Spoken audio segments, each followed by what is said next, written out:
अमित और उसका छोटा भाई वरुण पहाड़ी इलाके में रहते थे। उनका काम था पास के गांवों में सामान पहुंचाना। एक शाम वे दोनों एक दूरस्थ गांव से वापस लौट रहे थे, लेकिन अचानक तेज बारिश शुरू हो गई।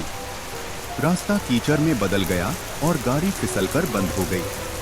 चारों तरफ जंगल, उससे आगे एक पुराना श्मशान और थोड़ी दूर एक टूटा फूटा झोंपड़ा दिखा जिसमें हल्की पीली रोशनी टिमटिमा रही थी। अमित बोला, यही रुकते हैं, सुबह गाड़ी देखेंगे। पर जैसे ही वे झोपड़ी के पास पहुंचे, हवा का झोंका आया और दरवाजा अपने आप खुल गया।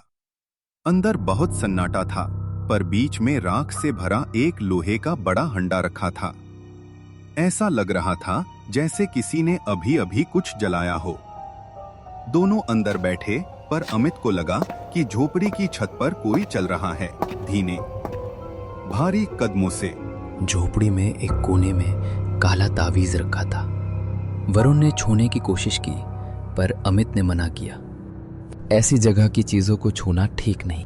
लेकिन वरुण ने देखा कि ताबीज के नीचे कुछ लिखा था, मत उठाना, यह उसी की राख है। अमित ने रखा अनदेखा, पर उसकी नजर हंडे पर पड़ी, जिसमें राख बिल्कुल नई नई लग रही थी। उसी समय धड़ाम, छत पर कोई बहुत जोर से कूदा। वरुण डर गया और बोला, भैया, बाहर कोई है? अमित बाहर देखा। बारिश में कोई काली आकृति पेड़ के पीछे खड़ी थी। लंबे काले बाल, सफेद साड़ी और उसका चेहरा दिखाई नहीं दे रहा था। अमित को लगा शायद भ्रम है। वह भीतर लौटा।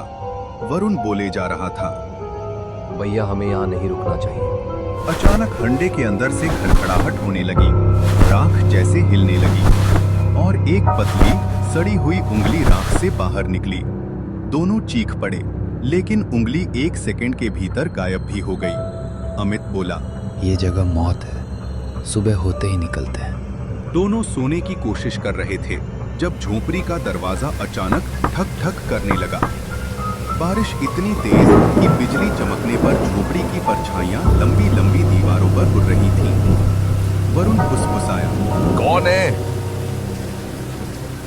जब आवाज नहीं रुकी, अमित दरवाजे के पास गया, पर खोला नहीं। जैसे ही उसने झिर्री से बाहर झांका, एक पीला चेहरा झिर्री के बिल्कुल सामने आ गया। आंखें बिल्कुल सफेद, बिना पुतली के। चेहरा ऐसा जैसे कई सालों से सड़ रहा हो। अमित डर के मारे पीछे गिर पड़ा। चेहरा गायब हो चुका था, लेकिन 2 सेकंड बाद दरवाजा अपने आप खुल गया और बाहर वही औरत खड़ी थी, भीगे बाल जमीन तक, सफेद साड़ी चिपकी हुई और हाथ में वही ताबीज जो झोपड़ी में रखा था। सने ताबीज को धीरे से अमित की तरफ बढ़ाया और फुसफुसाई, ये मेरा है। उनकी रूह कांप गई। औरत ने अपना चेहरा धीरे से उठाया। उसके मुंह में कोई जीभ नहीं थी, बस एक खुला काला गड्ढा। अमित ने वरुण को पकड़कर बाहर भागा। बारिश में रास्ता बिल्कुल कीचड़ बन चुका था। पीछे से औरत चीख रही थी, राख वापस दो, मेरी राख। झोपड़ी का दरवाजा अपने आप बंद हुआ और अंदर से चीखें आने लगी, जैसे कई लोग एक साथ रो रहे हों। दोनों भाई श्मशान की तरफ भागे, क्योंकि वहीं से रास्ता गांव की तरफ जाता था। लेकिन जैसे ही वे कच्चे रास्ते पर पहुंचे, उन्हें लगा कि चारों तरफ कई औरतों के रोने की आवाजें आ रही हैं, धीमी पर दर्द भरी। वरुण बोला, ये क्या जगह है भैया? ये वही शमशान है जहाँ गांव वाले जादू टोना करते थे। और तभी रास्ते के बीच में एक बांस का मचान दिखाई दिया, जिस पर राख में लिपटी एक औरत बैठी थी। उसने दोनों को देखकर कहा, वो आती है, रुकना मत। मचान वाली औरत अचानक हवा में गायब हो गई, जैसे वह कोई इंसान थी ही नहीं, बस चेतावनी देने आई थी। अब भाई जंगल से निकलकर श्मशान में पहुंच चुके थे। यहाँ हर तरफ आधे जले शव, टूटे चबूतरे और राख का ढेर था। अमित ने कहा, बस सवेरे तक यही रुकेंगे, कहीं पेड़ के पास छुप जाते हैं। लेकिन जैसे ही वे छिपने लगे, शई राख लिपटे चेहरे हवा में उभरने लगे, सड़ते शवों के जैसे। और उसी राख तूफान से वह औरत निकली, बाल हवा में उड़ते हुए, आंखें खून से लथपथ और गले में जलते हुए शव की रस्सी। वह दोनों भाइयों की तरफ झपट पड़ी। अमित ने वरुण को पकड़कर एक टूटे चबूतरे के पीछे धकेला। औरत ने गुस्से में चीखकर कहा, मेरी राख मुझे लौटा दो। मैं आधी जली, अधूरी मरी। अधूरे लोग चैन नहीं पाते। अमित समझ गया कि वह उसी हंडे की राख मांग रही है। वरुण ने कांपते हुए हंडा बाहर निकाला। औरत ने उसे छीन लिया और अपने शरीर पर उड़ेलने लगी। उसके शरीर पर जलन के पुराने निशान उभरकर काले धुएं में बदलने लगे। धीरे धीरे उसका चेहरा इंसान जैसा होने लगा। मैं पायल हूँ। गांव के तांत्रिकों ने मुझे जिंदा जला दिया था क्योंकि मैंने उनके काले कर्मों का राज खोल दिया था। मेरी राख अधूरी रही और हर वो व्यक्ति जो बरसात की रात अकेला यहाँ आता था, उसे मैं अपनी चेतावनी देने आती थी, लेकिन वे डरकर भाग जाते थे। तो हमें क्यों? क्योंकि तुम दोनों रुक गए। तुमने मुझे देखा। तुम मेरी पूरी बात सुन रहे हो। बारिश धीरे धीरे रुक रही थी। पायल की आंखें फिर से इंसानों जैसी होने लगी।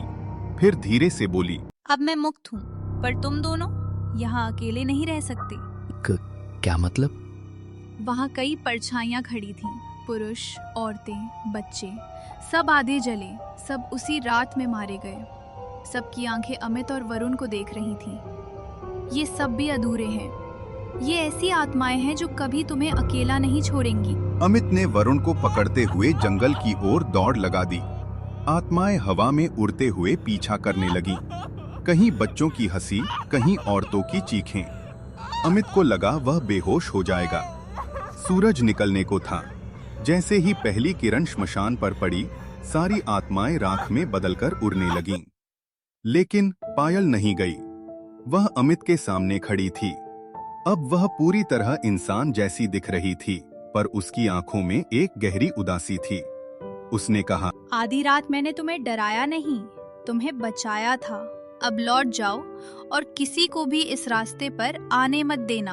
उसने धीरे धीरे आंखें बंद कर ली और फिर उसके पूरे शरीर की राख हवा में उड़कर गायब हो गई। अमित और वरुण किसी तरह गाड़ी तक पहुंचे। गाड़ी बिना कोशिश के स्टार्ट हो गई, जैसे किसी ने मदद की हो। दोनों गांव लौट आए। किसी ने उनकी बात पर विश्वास नहीं किया। शमशान अब भी वहीं है, सूना, शांत, पर कुछ अजीब सा। पर उस रात के बाद वरुण अक्सर कहता है, भैया, जब भी रात में बारिश होती है, मुझे खिड़की पर कोई दिखता है। अमित पूछता है, कौन? वही औरत। वो बस खड़ी रहती है और मुस्कुराती है, जैसे कह रही हो, मैं अभी पूरी तरह मुक्त नहीं हुई। अगर वीडियो पसंद आए तो लाइक और सब्सक्राइब भी करें।